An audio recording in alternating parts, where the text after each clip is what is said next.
Europe 1. Nikos Aliagas, tout de suite, on retrouve David Abiker pour la revue de presse. Bonjour David Abiker. Bonjour Nikos, bonjour Céline. Bonjour. Et bonjour à tous.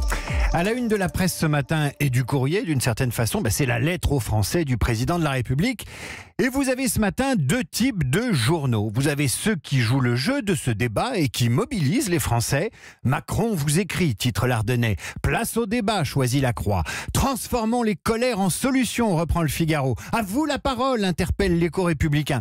Et puis vous avez les journaux qui déjà prennent de la distance, qui n'y croient pas à ce débat. Qui tout double, titre la Provence. Les cris de rattrapage, s'amuse Libération. Macron lance son débat, c'est le Courrier Picard. Quant à l'Humanité, qui a fait le choix de ne pas publier la lettre du président, le ton est encore plus clair. Encore, les gilets jaunes, pas dupes des ruses de Macron. Vous l'entendez ce matin, il y a deux presses, celle qui dit chiche et celle qui dit bof. Ouais, et puis c'est assez clair dans les éditos ce matin, c'est partagé. Sur l'utilité et la pertinence de la démarche, vous avez les optimistes et les pessimistes. Prenez Sébastien Georges dans l'Est républicain. Ce grand débat peut constituer un des actes fondateurs de la nouvelle gouvernance promise par le président. Mieux, dans l'éclair des Pyrénées, Patrice Carmouze parle d'un incroyable exercice de renouvellement de la démocratie et de la politique. Aux citoyens de s'en emparer et de prendre le pouvoir. West France est sur la même tonalité.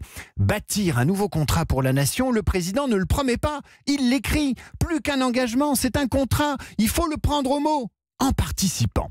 Voilà pour les éditos qui feront plaisir au chef de l'État ce matin. Ensuite, ça se gâte un peu pour le grand débat. Dans l'Humanité, Paul Masson parle de cette lettre comme d'une manœuvre de plus, une provocation.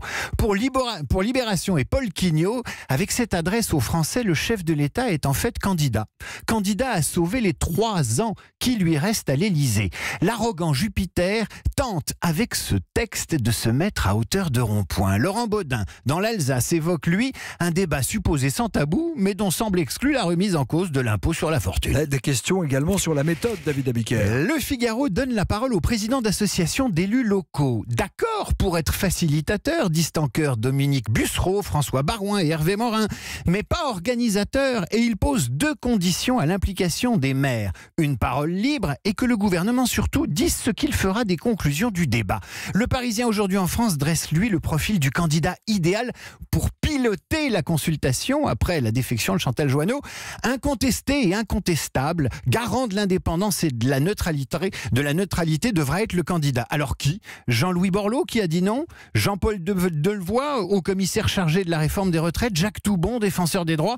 Tout cela, ils font quand même très ancien monde, un peu comme la méthode de consultation, s'amuse Paul Karachi dans le Midi Libre. Alors que la viralité des réseaux sociaux structure le mouvement des Gilets jaunes, le président a opté pour l'écrit sur du vrai papier qui reste. Il parle d'un appel, en fait, en mode Gutenberg 2.0. Eh ben oui, Nikos, ça pose la question d'Internet pour sortir de cette crise. Et là, Nikos, on peut s'arrêter un instant sur la une du Télégramme ou de l'Éco-républicain avec le retour du bon vieux cahier de doléances sans papier. Quid de la démocratie numérique, des forums, de ces réseaux sociaux qui annonçaient le triomphe de l'intelligence collective? À la place, vous avez la guerre des tweets, les fils de discussion pollués par les violents qui éloignent les modérés, les concours de cagnotte, c'est la une de Nord Littoral. Vous avez les forums pourris par les fake news et bien sûr le règne du cynisme et du ricanement en guise de débat d'idées. Il est chouette Internet. Alors en défense d'une certaine idée du web démocratique, on lira ce matin sur la tribune.fr l'interview d'Axel Daucher, ancien dirigeant de Deezer, fondateur de Make.org, qui veut mettre les civitech, autrement dit les start-up civiques, au service du débat en support de la démocratie représentative. Il démarre dès le 1er février pour le débat européen. On lira aussi, pour finir, le plaidoyer de Philippe Claudel dans La Croix. Je vais terminer avec ces mots à lui, ces mots d'écrivain. Pour que le débat démocratique fonctionne, dit-il, il faut que le langage de l'émotion cède la place à celui de la raison, que la langue redevienne un bien commun et son usage la plateforme sur laquelle rebâtir un véritable projet social. Il faut cesser de transformer les mots en armes. Il faut qu'ils soient le ciment et non la muraille. Il faut simplement, mais ce n'est pas si simple, réapprendre à se parler et à s'écouter. Intelligible mot pour pensée intelligente. C'était la revue de presse présentée par David Abiker tous les jours à 8h30 sur Europe 1.